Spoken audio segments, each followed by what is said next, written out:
Nous avons plusieurs midrashim dans les écrits de Chazal. Le midrash le plus vieux s'appelle Pirkei de Rabbi Eliezer, écrit environ il y a 2000 ans, par Rabbi Eliezer, qui appelait Rabbi Eliezer Agadol, le grand Rabbi Eliezer. Là-bas, au chapitre 2, il écrit la chose suivante. Velama nikra shmo Ishmaël. Pourquoi est-ce que Ishmaël, le fils d'Abraham, a-t-il été nommé ainsi, Ishmaël? Ishmaël signifie quoi en hébreu? Ishmaël signifie Ishma, écoutera, El, Dieu. On peut comprendre il écoutera Dieu, on peut aussi comprendre le deuxième, Dieu écoutera. Les deux sens existent. Dieu écoutera. Pourquoi est-ce que Ishmaël est appelé Ishmaël? Nous dit Rabbi Eliezer il y a 2000 ans.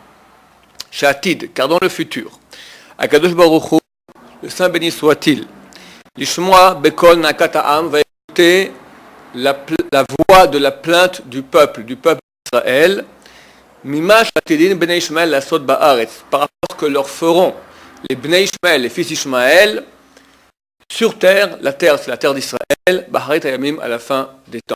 Nous savons que nous sommes proches de la fin.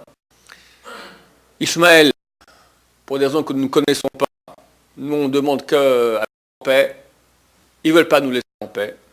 On leur donne un résultat, ça ne suffit pas, ils veulent qu'on disparaisse. Bon, c'est pas nous, ça fait 3200 ans que beaucoup de gens veulent nos disparitions. Que devons-nous faire? Ishmaël, Rabbi Eliezer ici nous dit, il y a 2000 ans, que Dieu va entendre la voix de la plainte du peuple juif, qui va crier vers Dieu, Dieu n'en peut plus. Fichar, c'est pour cela, Nikra Shmo Ishmael, c'est pour ça qu'il a été appelé Ishmaël. Ce peuple-là, son nom évoque sa finalité. À quoi il sert? C'est à ce qu'on se rapproche de Dieu. Dieu veut qu'on l'appelle.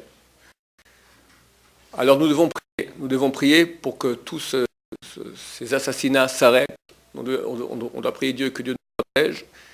Et espérons que la dernière fois de toute l'histoire que le sang juif coule, Dieu entende notre voix. Comme il est marqué ici, Shenemar, comme il est dit, Ishmael, Dieu écoutera, Vanem, et nous répondra. C'est un verset de Télim.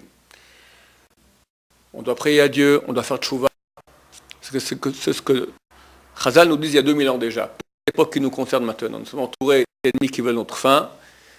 La seule solution, il n'y a pas de solution militaire, il n'y a pas de solution diplomatique, il n'y a qu'une seule solution, faire tchouva, se rapprocher de Dieu et prier, crier vers Dieu, que cela cesse.